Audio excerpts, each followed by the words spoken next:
Hello everyone, welcome to nursing study official channel.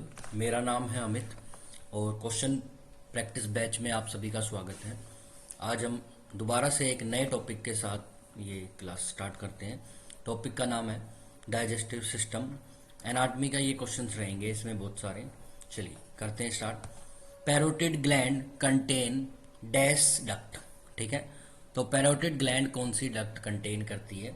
देखिए, पर ये स्लाइवरी ग्लैंड का एक हिस्सा है। स्लाइवरी ग्लैंड जो आपके माउथ में जो ग्लैंड्स होती हैं उनको स्लाइवरी ग्लैंड्स बोलते हैं, जो स्लाइवा सिक्रीट करती हैं। ये स्लाइवरी ग्लैंड तीन टाइप्स की होती है: पैरोटिड, सबलिंगुअल और सबमैंडिबुलर। जो पैरोटिड ग्लैंड है इसकी जो डक्ट है वो है स्टेंसन डक्ट। ये पैरोटिड ग्लैंड है। पैरोटिड ग्लैंड के साथ जो डक्ट निकली हुई है जिसकी ओपनिंग माउथ के अंदर है, यहाँ सिक्रीशंस बनेंगे इस डक्ट के द्वारा, इस ट्यूब के द्वारा ये सिक्रीशन माउथ के अंदर जाएंगे। इस डक्ट का नाम है स्टेंसन डक्ट। याद हो जाएगा पीएस। पीएस पीएस मतलब पुलिस स्टेशन। ठीक है, तो पुलिस स्टेशन से याद हो। पैरोटिड ग्लैंड में कौन सी डक्ट है? Stensen duct. ठीक है भाई, ये ऐसे आपको याद हो जाएगा, इसकी ट्रिक। चलिए नेक्स्ट, सबलिंगुअल। सबलिंगुअल जो ग्लैंड है उसकी जो डक्ट है उसका नाम है डक्ट ऑफ रेवेनस, रिविनस बोल सकते हो आप इसको। तो ये है सबलिंगुअल ग्लैंड। और सब मैंडिबुलर ग्लैंड है जो ये वाली जो ग्लैंड है सब मैंडिबुलर, इस ग्लैंड की जो डक्ट है उसका नाम है वाटसन डक्ट। तो सब मिलकर व्हाट्सअप चलाएं या चलाते हैं, इससे आपको याद हो जाएगा क्या? ये सब मिलकर व्हाट्सअप चलाते हैं, व्हाट्सअप चलाते हैं। ठीक है, तो इससे आपको सब मैंडिबुलर भी याद हो जाएंगी और जो बची वो सबलिंगुअल डक्ट ऑफ रिविनस होगा। ठीक है, तो हो जाएगा याद। तो पैरोटिड ग्लैंड कंटेन कौन सी gland? PS, S for Stensen duct. तो राइट आंसर क्या होगा आपका? आपका राइट आंसर होगा सी। ठीक है, next question, other name of upper oesophageal sphincter. ठीक है, ईसोफेगस जो है उसके जो दो स्पिंटर्स होते हैं। जो ऊपर का स्पिंटर है उसको बोलते हैं अपर ईसोफेजियल स्पिंटर, जो नीचे की साइड स्पिंटर उसका नाम है लोअर ईसोफेजियल स्पिंटर। ठीक है, जो अपर ईसोफेजियल स्पिंटर है उसका दूसरा नाम है कैरिकोफेरेंजियल स्पिंटर। उसका क्या नाम है?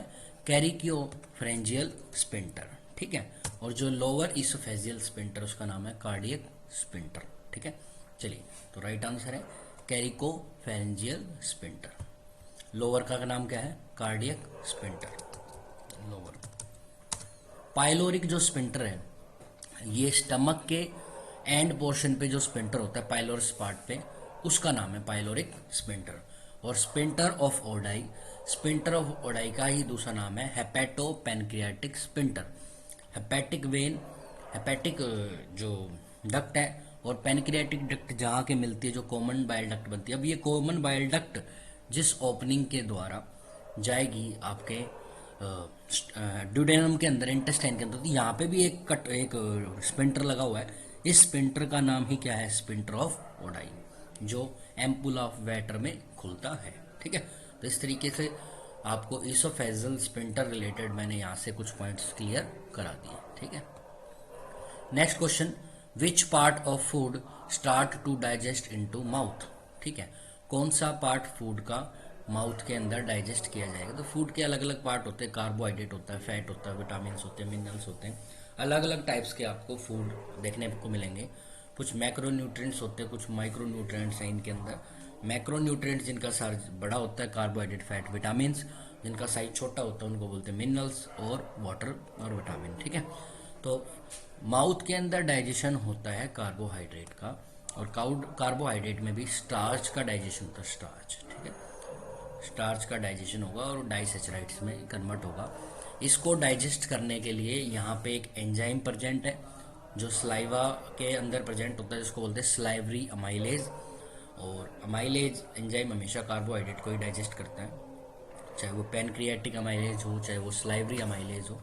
ठीक है, और इसी का दूसरा नाम पिटाइलिन भी है, इसको पिटाइलिन भी बोलते हैं, दोनों इसी के नाम। ठीक है, तो ये कार्बोहाइड्रेट के बारे में था। Next question, pharynx continue to esophagus at. तो फेरेंक्स से कंटिन्यू ईसोफेगस होते हैं सेकंड थोरेसिक वर्टिब्रा। याद करने की चीज़ है, पोजीशन रिलेटेड क्वेश्चन है। काइम, काइम जो है फूड के पार्ट, फूड को ही काइम बोलते हैं जब वो आगे आगे प्रोसेस होता रहता है। तो काइम फूड को बोलते हैं जो स्टमक के अंदर प्रेजेंट होता है। इंटेस्टाइन के अंदर काइल नाम हो जाता है, CHYL, काइल नाम हो जाता है। मुंह के अंदर बोलस बोलते हैं उसको, माउथ के अंदर बोलस, खाने का जो निवाला है बोलस, उसको बोलस बोलोगे। जो इंटेस्टाइन में जाएगा काइम बोलेंगे, ठीक है। Peyer patches are present in, Peyer patches अच्छा क्वेश्चन है, डाइजेस्टिव सिस्टम का अच्छा क्वेश्चन है। पेयर पैचेस कहाँ प्रेजेंट होते हैं? तो पेयर पैचेस एक टाइप के series of small lymphoid organ है जो स्मॉल इंटेस्टाइन की वॉल में सिचुएटेड होते हैं। स्मॉल इंटेस्टाइन, तो आंसर है स्मॉल इंटेस्टाइन, लेकिन ऑप्शन में स्मॉल इंटेस्टाइन के अंदर भी पार्ट दे दिए। तो स्मॉल इंटेस्टाइन के 3 पार्ट होते हैं, डुडेनम, जेजेनम, इलियम, 3 है। सीक्वेंस ये, पहले डुडेनम आएगा, फिर जेजेनम आएगा, फिर इलियम आएगा। डीजे, DJI, डीजे पे नाचूंगी, आई मतलब मैं या मैं नाचूंगा, जो भी आप याद रखो, DJI, ठीक है। डीजे पे नाचूंगी मैं, या जो भी लड़का है नाचूंगा मैं, तो DJI, डुडेनम पहले आएगा, फिर जेजेनम आएगा, फिर इलियम आएगा। तो तीनों पार्ट्स ये किसके रहेंगे? स्मॉल इंटेस्टाइन के। क्वेश्चन ये है कि पेयर पैचेस इन तीनों में से किस पार्ट में रहेगा? तो पेयर पैचेस जो लिम्फोइड पार्ट है वो रहते हैं इलियम के अंदर। किसके अंदर? इलियम रीजन के अंदर ऐसे लिम्फेटिक टिश्यू आपको देखने को मिलेंगे, ठीक है। तो राइट आंसर है आपका D, ileum. Next, which of the following organ break fat produce cholesterol, ठीक है। फैट को तोड़ के कोलेस्ट्रॉल बना देगा, लाइपोप्रोटीन, लिपिड प्रोटीन में मिक्स कर देगा, लिपिड के साथ प्रोटीन और मिला देगा, जिसे बोलते हम। तो ये कोलेस्ट्रॉल कौन बनाता है? तो देखो, तोड़ने मोड़ने का काम, मेटाबॉलिज्म का जो भी काम है वो आपका लीवर, इस डायरेक्ट याद रखना पड़ेगा आपको, लीवर इस काम को संभालता है और ऑर्गन नहीं। इंटेस्टाइन का काम तो एब्जॉर्प्शन का रहेगा, लंग्स का तो अलग काम है, रेस्पिरेटरी रिलेटेड, किडनी का यूरिन प्रोड्यूस करना है, तो लीवर ही है राइट आंसर, ठीक है। Next, inflammation of tongue is known as, ठीक है। तो 4 बताएं, जैसे ग्लोसाइटिस ही होता है inflammation of tongue, gingivitis inflammation of gum, ging से जी से गम, जी से थोड़ा सा याद रखना पड़ेगा, गिंग गम। पैरोटिड ग्लैंड के इन्फेक्शन को बोलते हैं पैरोटाइटिस, और स्टोमेटाइटिस स्टमक के इन्फेक्शन को नहीं, माउथ की ओरल मिकोजा का इन्फेक्शन या म्यूकल मेम्ब्रेन ऑफ टीथ का इन्फेक्शन को क्या बोलते हैं? स्टोमेटाइटिस। तो यही था क्वेश्चन, क्या था? इन्फ्लामेशन ऑफ टंग, तो ये हो जाएगा आपका ग्लोसाइटिस, राइट आंसर है ग्लोसाइटिस। इजी है ये, तो मुश्किल नहीं है। Next, inflammation of mucous membrane of teeth, तो टीथ की म्यूकस मेम्ब्रेन, ओरल मिकोजा या माउथ, सबका आंसर रहेगा स्टोमेटाइटिस, ठीक है। Gingivitis inflammation of gum. Halitosis a persistent unpleasant odour is exhaled breath, usually not serious, commonly called bad breath, ठीक है। जो बैड ब्रीथ होती है उसी को आप हेलेटोसिस बोलते हो, जिसमें पेशेंट जब सांस छोड़ रहे हो तो बदबूदार स्मेल उसके मुंह से जो आ रही है सांस छोड़ने के दौरान, हेलेटोसिस है। इसके 2 रीजन हो सकते हैं, माउथ को जो है आप प्रॉपर क्लीन नहीं कर रहे, ओरल हाइजीन मेंटेन नहीं कर रहे, लेकिन अगर आप ओरल टीथ ब्रश वगैरह कर रहे हो तब भी आपको प्रॉब्लम हो सकती है, फिर स्टमक रिलेटेड प्रॉब्लम आपको देखने को मिल सकती है, ठीक है। चिलियोसिस तो ये आएगा, लिप रिलेटेड है, लिप का इन्फ्लामेशन, क्रैक हो जाना साइड से, एक कॉर्नर या दूसरे कॉर्नर, माउथ के कॉर्नर्स जो होते हैं लिप के, वहाँ से अगर इन्फ्लामेशन हो जाए या क्रैक हो जाए उसको आप बोलेंगे चिलियोसिस, ठीक है। तो याद रह जाएगा, तो राइट आंसर है stomatitis. Next, all of the following enzyme are secreted gastrointestinal system except, इनमें से कौन सा एंजाइम गैस्ट्रोइंटेस्टाइनल सिस्टम के द्वारा सिक्रेट नहीं किया जाता? तो पिटाइलिन माउथ में होता है, सलाइवा के अंदर प्रेजेंट होता है, सलाइवरी अमाइलेज इसका नाम है, कार्बोहाइड्रेट को डाइजेस्ट करता है। प्रोटीन स्टमक के अंदर होता है, पेप्सिन स्टमक के अंदर होता है, प्रोटीन के डाइजेशन के काम में आएगा, ये भी स्टमक का। कीमोट्रिप्सिन इंटेस्टाइन के अंदर आएगा, लेकिन प्रेजेंट निकलता है पैनक्रियाटिक सिक्रीशंस के अंदर से, तो ये भी इसी का पार्ट है। एंजियोटेंसिन एंजाइम इसका नहीं है, एंजियोटेंसिन कन्वर्टिंग एंजाइम ये इसका पूरा नाम है, ये लंग्स से सिक्रीट होता है। कहाँ से सिक्रीट होता है?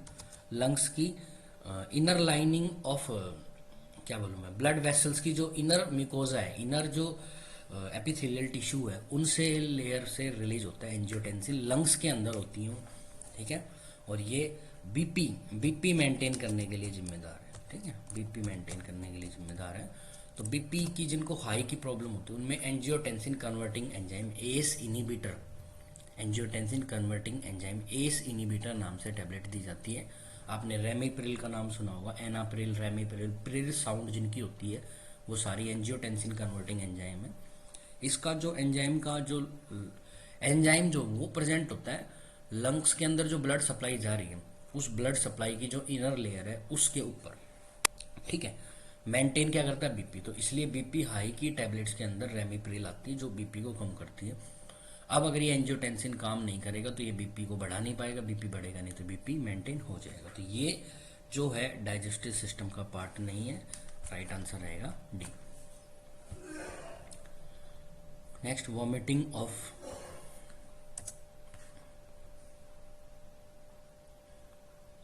ऑफ ब्लड, ठीक है। ब्लड की वॉमिटिंग हो रही है तो इसको क्या बोलेंगे, ब्लड की वॉमिटिंग।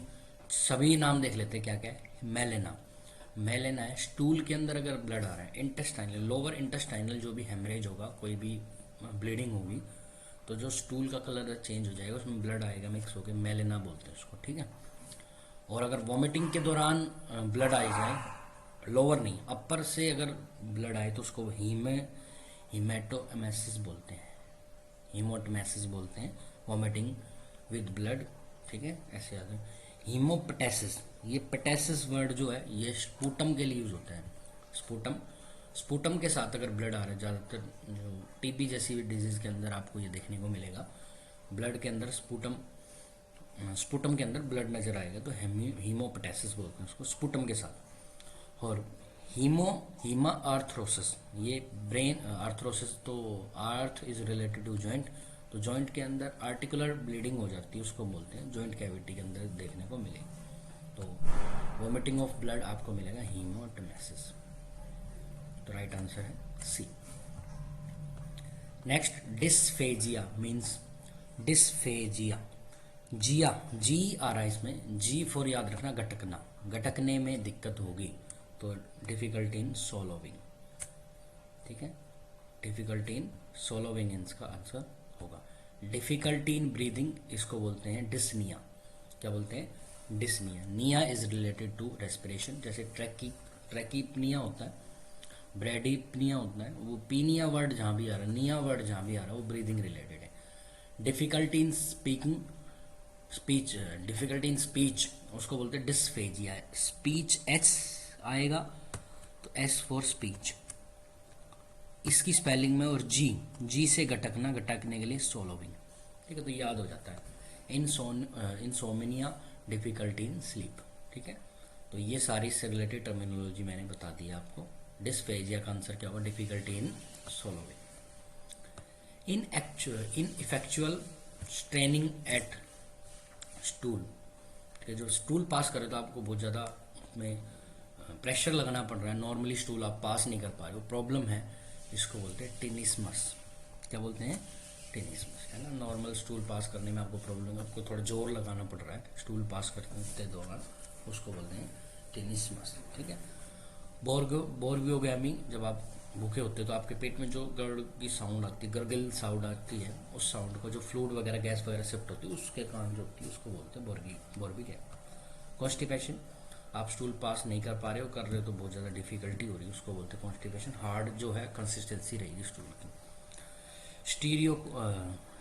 स्टीरियोई ओरिया, ये क्या है, ये है स्टूल के अंदर अगर फैट डिपॉजिट हो रहा है तो उसको बोलते हैं स्टीरोइया, ठीक है। तो ये अलग अलग मैंने टर्मिनोलॉजी सारी एक टेबल बना के सिखा दी है, आप इसको याद कर लेना, मुश्किल कुछ नहीं, आसान है। राइट आंसर रहेगा tenesmus, ineffectual straining of stool. Next, feeling of fullness, discomfort, nausea and vomiting is called, इसको बोलते हैं डिस्पेप्सिया बोलेंगे इसको। पूरा पेट भरा हुआ लगेगा, उल्टी का मन रहेगा, हार्ट बर्न रहेगा, उसको बोलते हैं डिस्पेप्सिया, ठीक है। तो डिस्फेजिया आपको पता है, मेलेना आपको पता ही है, तो right answer dyspepsia. In which surgery part of stomach is remove, and remaining portion is anastomosis is duodenum with duodenum. देखो क्या किया, स्टमक के कुछ पार्ट को रिमूव करके उसको ड्यूडेनम के साथ अटैच कर दिया। ऐसी सर्जरी को गैस्ट्रोड्यूडेनेस्टोमी बोलते हैं। इसी का दूसरा नाम बिलरोथ फर्स्ट है। क्या बोलते हैं? बिलरोथ फर्स्ट। बिलरोथ फर्स्ट एक ऐसी सर्जरी है जिसमें गैस्ट्रिक सिस्टम को गैस्ट्रो सिस्टम को पूरा का पूरे स्टमक को नहीं निकालते, स्टमक के बॉडी पार्ट को निकालते हैं, पाइलर्स को भी निकाल देते हैं अकॉर्डिंग टू कंडीशन। तो उसको निकाल के और ड्यूडेनम के साथ अगर अटैच हो उसको बोलते हैं गैस्ट्रोड्यूडेनेस्टोमी। बिलरोथ फर्स्ट इसका नाम है, ठीक है। दूसरा बिलरोथ सेकंड गैस्ट्रोजेजुनेस्टोमी। अगर ड्यूडेनम को भी निकाल के जेजुनम के साथ जोड़ दें, ड्यूडेनम के बाद आएगा जेजुनम, डीजे। पहले ड्यूडेनम होता है, फिर जेजुनम होता है, फिर इलियम होता है। डीजे पे नाचूंगी मैं या नाचूंगा मैं, तो पहले ड्यूडेनम तक जोड़ा तो बोलेंगे बिलरोथ फर्स्ट, जेजुनम तक जोड़ा, बिलरोथ को भी ड्यूडेनम को भी हटा दिया तो उसको बोलेंगे बिलरोथ सेकंड, ठीक है। तो राइट आंसर है gastroduodenostomy. Next, the causative organism for peptic ulcer. तो बहुत ही अच्छा क्वेश्चन है, एग्जाम में आया हुआ क्वेश्चन है। GMCH 2020 में ही 22 में ये क्वेश्चन आया है। आगे फ्यूचर में भी आपको किसी ना किसी एग्जाम में इससे रिलेटेड कोई क्वेश्चन मिल सकता है। देखो मैंने एग्जाम में देखे हैं, मैंने लास्ट ईयर के एग्जाम से क्वेश्चन देखे हैं। एनाटमी के क्वेश्चन मेरे को बहुत ही ज़्यादा कम मिले, तो मैंने कुछ पोर्शन इसमें टर्मिनोलॉजी का और कुछ चीज़ें ऐड करके इस पूरे टॉपिक को रेडी कर दिया है, ठीक है। तो आगे जब फ्यूचर में हम डाइजेस्टिव सिस्टम की मेडिकल सर्जिकल रिलेटेड नर्सिंग में पढ़ेंगे तो वहाँ पे इसका डिजीज पोर्शन अच्छी तरीके से कवर करेंगे, जिसमें बहुत सारे क्वेश्चन बनने वाले हैं। फिलहाल यहाँ से इतने क्वेश्चन नहीं बने हैं, तो जितने भी बने हैं मैंने उनमें कुछ चीज़ें ऐड करके ये टॉपिक पूरा रेडी कर दिया। Causative organism for peptic ulcer. तो पेप्टिक अल्सर हेलिकोबैक्टर पैलोरी के कारण, बैक्टीरिया के कारण होता है, जो कि स्टमक के अंदर प्रेजेंट होता है, ये कोज करता है। इकोलाई, सीरिया कोलाई पूरा नाम है, ये यूरिनरी ट्रैक इन्फेक्शन कोज करेगा, ठीक है। नॉर्मली आपकी इंटेस्टाइन में प्रेजेंट होता है, नॉर्मल फ्लोरा है, जिसके कारण विटामिन के बनता है, ठीक है। ये इंटेस्टाइन में होता है और ये विटामिन के बनाने के लिए जिम्मेदार है, ठीक है। Normal flora of intestine. लेकिन अगर ये फ्लोरा इंटेस्टाइन से निकल के किसी ना किसी तरीके से आपके यूरिनरी ट्रैक में चला जाए, यूरिन की पाइप में चला जाए, यूरेटर में चला जाए, यूरिन ब्लैडर में चला जाए, ये यहाँ फिर एबनॉर्मल हो गया, ठीक है। वहाँ तक ये नॉर्मल था, यहाँ के एबनॉर्मल हो गया, ठीक है। तो उसको बोलेंगे UTI, ठीक है। तो UTI के केस में आपको फ्लूइड इनटेक करना चाहिए, करीबन 3000 ml तक आप फ्लूइड जो है ले सकते हैं।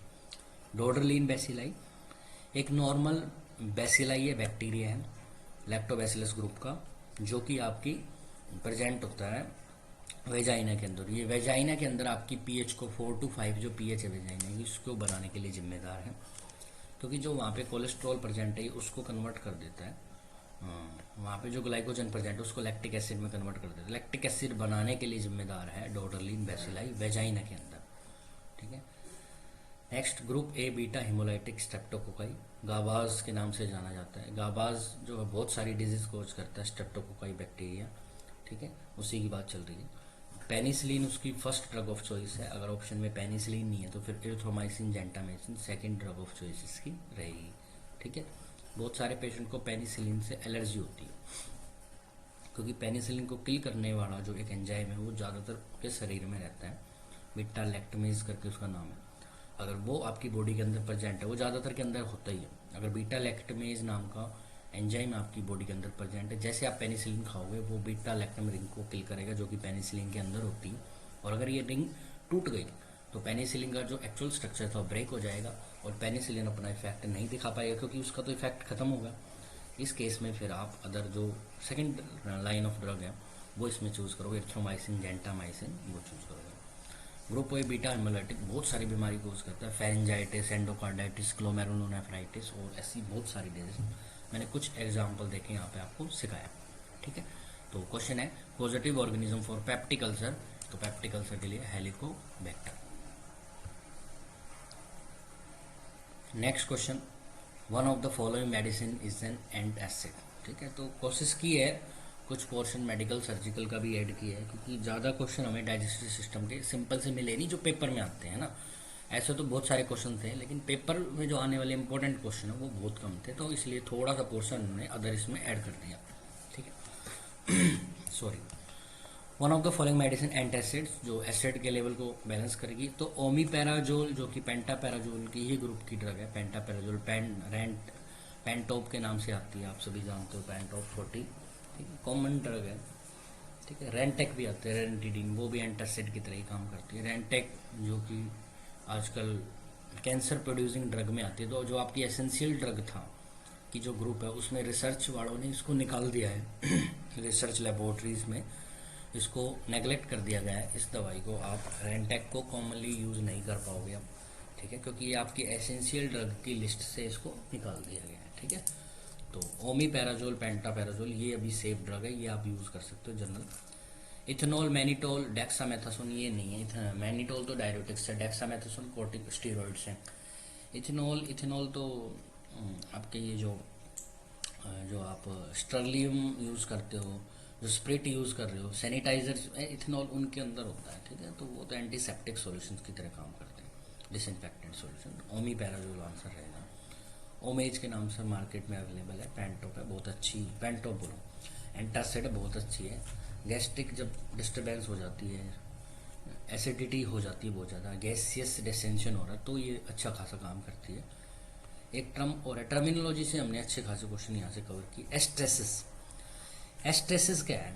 एस्ट्रेसिस ट्रेमर्स आ जाते हैं आपके हाथों के अंदर, जिसको लीवर फ्लैप बोलते हैं। लीवर की डिजीज के अंदर हेपेटोएनसेफेलोपैथी, हेपेटो मतलब आपका लीवर खराब हो गया, जिसके कारण आपका ब्रेन में भी प्रॉब्लम स्टार्ट हो जाए, इस प्रॉब्लम को बोलते हैं हेपेटोएनसेफेलोपैथी, जिसको लीवर फ्लैप भी बोलते हैं। इसमें आपके हाथों के अंदर ट्रेमर्स आने लग जाते हैं, ट्रेमर्स हिलने स्टार्ट हो जाते हैं, रैपिड एक्सटेंशन एंड फ्लेक्शन, हाथों का ऊपर नीचे होना, बार बार हिलना फिंगर्स का और रिस्ट का, उसको बोलते हैं लीवर फ्लैप। आप सीधे खड़े रखोगे तो वापस गिर जाएंगे और बार बार हिलेंगे, तो इस कंडीशन को बोलते हैं एस्ट्रेसिस, ठीक है।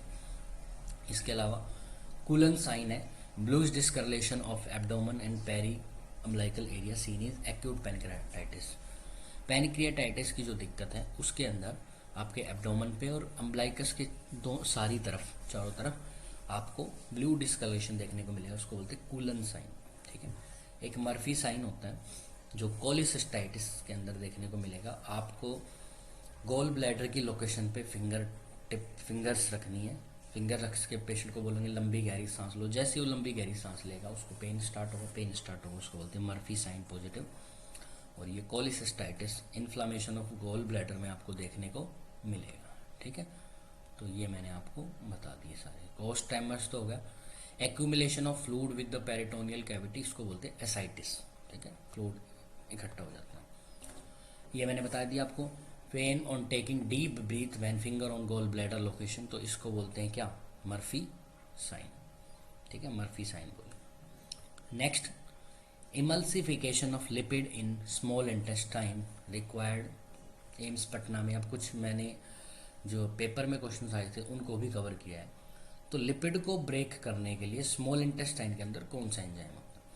तो small emulsification of lipid, fat को, लिपिड को इमल्सीफाई करने के लिए, उसमें पानी मिला के मिक्स करने के लिए बाइल जूस की जरूरत होती है, बाइल साल्ट्स की जरूरत आपको पड़ने वाली है, तो बाइल सूट उसमें काम करें। इमल्सीफाई होने के बाद फिर आपके पैनक्रियाटिक लाइपेज एंजाइम काम करने वाले हैं। पैनक्रियाटिक लाइपेज नहीं होता, पैनक्रियाटिस अमाइलेज होता है। गैस्ट्रिक लाइपेज एंजाइम नहीं होता, गैस्ट्रिक अमाइलेज एंजाइम होता है। गैस्ट्रिक आपके स्टमक के अंदर प्रोटीन का डाइजेशन होता है मेनली, औरों का नहीं होता, मेन उसका कंपोनेंट ही है। तो ये भी नहीं है, बाइल साल्ट है, पेप्सिन प्रोटीन को डाइजेस्ट करेगा, कहाँ पे? गैस्ट्रिक सिस्टम के अंदर। पैनक्रियाटिक लाइपेज और बाइल जूस में से हो सकता है एक आंसर, ये दोनों तो नहीं होंगे। तो पैनक्रियाटिक लाइपेज काम करेगा आफ्टर इमल्सिफिकेशन ऑफ फैट, ठीक है, इसके बाद काम करेगा, उससे पहले नहीं। नेक्स्ट, ये भी एम्स पटना में आया, which of the following digestive enzyme present in gastric juice, ठीक है, which is primary responsible breaking down of protein. Protein को तोड़ने के लिए कौन सा एंजाइम आपके स्टमक के अंदर प्रेजेंट होता है, गैस्ट्रिक जूस के अंदर होता है, उसको बोलते हैं पेप्सिन, ठीक है। तो पेप्सिन उसके अंदर आपको देखने को मिलेगा। Next question, the hormone secreted by islet of Langerhans, ठीक है, NHMCHO 2020 में ये क्वेश्चन आया था, ठीक है। Hormone secretive isolate of Langerhans जो आपके पेनक्रियाज का हिस्सा है, और ये सबसे ज़्यादा आइसोलेट ऑफ लैंगरहैंस आपको देखने को मिलेंगे टेल पोर्शन में। ये क्वेश्चन एग्जाम में आया था। पेनक्रियाज में आइसोलेट ऑफ लैंगरहैंस स्ट्रक्चर्स होते हैं, ये सबसे ज़्यादा कहाँ होते हैं? तो टेल में होते हैं, ठीक है। और ये क्या क्या सिक्रेट करते हैं? ये सिक्रेट करते हैं इंसुलिन, ग्लूकागोन और स्टोमैटोस्टेसिन, ठीक है। तो ये स्टैटिन, ये तीनों हार्मोन सिक्रेट करते हैं, ठीक है। अल्फा सेल, बीटा सेल्स और डेल्टा सेल्स, इन सेल्स के द्वारा पेनक्रियाज के अंदर ये सेल्स होती हैं जो आइसोलेट ऑफ लैंगरहैंस के अंदर आती हैं। वहाँ से ये तीनों हार्मोन सिक्रेट होते हैं जो आपके ग्लूकोज के लेवल को बैलेंस करने के काम में आती हैं, ठीक है। Next question, inflammation of oral mucosa. तो आप जानते ही हो एम्स पटना में भी ये क्वेश्चन आया, तो ये रिपीट इसलिए हुआ है क्योंकि ये एम्स पटना में आया है, तो मैंने इसको अलग से डाल दिया ताकि आपकी गड़बड़। पेनफुल सॉलोविंग, तो डिफिकल्टी इन सॉलोविंग अलग है, पेनफुल सॉलोविंग अलग है। डिफिकल्टी लिखेंगे तो आंसर जाएगा डिस्फेजिया। डिस्फेजिया यहाँ पे लिखा हुआ नहीं लेकिन मैं लिख देता हूँ, डिस्फेजिया मैंने आपको करा दिया है पहले। डिस्फेजिया है डिफिकल्टी इन सॉलोविंग, ठीक है। लेकिन पेनफुल सॉलोविंग इसको बोलते हैं डायनोफेजिया, ओडायनोफेजिया, ठीक है। इसके लिए टर्म है ओडायनोफेजिया। और एटेक्सिया होता है लैक ऑफ मसल्स कोऑर्डिनेशन और कंट्रोल, मसल्स पे आपका पूरा कंट्रोल नहीं है, उसको बोलते हैं एटेक्सिया। बाकी डिस्पेप्सिया, हार्टबर्न, जो डिस्कम्फर्ट फील हो रहा है आपको, है ना, उसको बोलते हैं डिस्फेसिया। Difficulty in speech, S for speech, ये भी मैंने आपको करवा दिया। चलो next, which of the following enzyme convert fat into fatty acid and glycerol. तो कहने का मतलब फैट जो है फैटी एसिड ग्लिसरॉल में कन्वर्ट करता है, फैट वाले एंजाइम। तो फैट को तोड़ने के लिए ट्रिप्सिनोजन प्रोटीन को तोड़ता है, स्लाइवरी अमाइलेज कार्बोहाइड्रेट को तोड़ता है, बाइल जूस भी फैट का इमल्सिफिकेशन करता है, लाइपेज जो एंजाइम होते हैं लिपिड को तोड़ने के काम में आएंगे, राइट आंसर है लाइपेज, ठीक है। The term pyrosis known as, तो एम्स पटना में क्वेश्चन है पायरोसिस। तो पायरोसिस का दूसरा नाम है हार्टबर्न, क्या बोलते हैं? हार्टबर्न को पायरोसिस बोलते हैं। डिस्पेप्सिया में आएगा, तो ये बड़ी टर्म है, उसके अंदर छोटी टर्म है, पस फॉर्मेशन नहीं, डिस्फेजिया नहीं, राइट आंसर है heartburn. Next, which of the following listed drug is a proton pump inhibitor. तो देखो पैप्टिक अल्सर को ठीक करने के लिए, एसिडिक प्रॉब्लम को ठीक करने के लिए अलग अलग टाइप की ड्रग्स आती हैं। एक प्रोटोन पंप इनहिबिटर होती है जो एसिड को बनने नहीं देता, और एक हिस्टामिन रिसेप्टर ब्लॉकर, ये भी एसिड के बनने को रोकता है। पेंटापैराजोल, ओमीपैराजोल, लेंसापैराजोल, ये जो जिनमें जोल की साउंड रहेगी, है ना, जिनमें सुफिक्स जो है जोल रहेगा पीछे, वो प्रोटोन पंप इनहिबिटर। पी से पेंटो, पी से प्रोटोन पंप इनहिबिटर, ऐसे याद रह जाती है जोल वाली, फिर बाकी और याद हो। हिस्टामिन रिसेप्टर ब्लॉकर, ये भी दवाई आपके हिस्टामिन के रिसेप्टर को ब्लॉक करेगी, जो फ्यूचर में जाके एचसीएल बनाने में कहीं ना कहीं हेल्प कर रहा था। कुल मिला के एचसीएल का प्रोडक्शन कम होगा। रेंटिडीन, फेमेटोडीन, है ना, सिमेटोडीन, ये सभी ड्रग्स जो हैं वो हिस्टामिन रिसेप्टर ब्लॉकर है। मैं इसी रेनेटिडीन की बात करता। रिसर्च अब जो रिसर्च चल रही है उसमें ये आया है कि रेनेटिडीन जो सेफ ड्रग नहीं है, तो एसेंशियल ड्रग की कैटेगरी से इसे निकाल दिया गया है, क्योंकि ये कैंसर प्रोड्यूसिंग सेल्स प्रोड्यूस करती हैं या बनाती हैं, है ना कहीं वहाँ इसका रोल है, इसलिए आप इसको कम से कम यूटिलाइज करो, यूज़ करो। इसकी जगह आप पेंटोप और ओमीपैराजोल अदर ड्रग यूज़ कर सकते हो। किसी को बहुत ज़्यादा एसिडिटी हो रही है, आप वो डेली ये टैबलेट यूज़ करें, तो कोशिश करें कि इन टैबलेट को कम से कम यूज़ करें, और ये देखें कि एसिडिटी होने का मेन कारण क्या है। क्योंकि क्या आप कोई ऐसा फूड खा रहे हो जिसके कारण एसिडिटी हो रही है, तो उस फूड को अवॉइड करो। आप बहुत ज़्यादा चाय भी लेने से, इंडिया में चाय तो बहुत फेमस लिक्योर है, आप जो यूज़ करते हो मॉर्निंग में, तो अगर आपको एसिडिटी की दिक्कत है आप तो चाय को बिल्कुल अवॉइड करना सीखें, और कुछ जो फैटी फूड, फास्ट फूड आप खा रहे हो उनको भी अवॉइड करें, ताकि आपको गैसेस डिस्टेंशन या एसिडिटी की प्रॉब्लम ना हो, ठीक है। अगर हो भी तो रेंटैक का कम से कम यूज़ करें। आप पेंटापैराजोल, एमिपैराजोल यूज़ कर सकते हो according to condition. Next, the storage form of carbohydrate in animals. Animal के अंदर ग्लाइकोजन के फॉर्मेट में स्टोर होती है, पेरिन के अंदर नहीं, ग्लूकोज तो खुद स्टार्च नहीं, इसकी फॉर्म में होता है, ग्लाइकोजन की फॉर्म में आपके अंदर कार्बोहाइड्रेट स्टोर होती है, फिर यूज़ होने के लिए ग्लाइकोजन वापस टूट के यूज़ हो जाएगी। स्टार्च आपके इनसॉल्युबल कोल्ड वाटर, अल्कोहल और अदर कंपोनेंट में। सॉफ्ट वाइट टेस्टलेस पाउडर होता है, ग्लाइकोजन बोलते हैं उसको, वो सॉरी स्टार्च बोलते हैं ना। स्टार्च भी कार्बोहाइड्रेट की एक फॉर्म है, ठीक है। दूसरा, कार्बोहाइड्रेट की स्टोरेज फॉर्म ग्लाइकोजन है एनिमल्स के अंदर। उसके अलावा हेपेरिन जो कि एक ड्रग भी है, टैबलेट भी है, जो यूज़ की जाती है ब्लड के क्लॉट को रोकने के लिए। अगर ये बहुत ज़्यादा हो जाए तो हेपेरिन का एंटीडोट प्रोटामिन सल्फेट वो आप यूज़ कर सकते हो।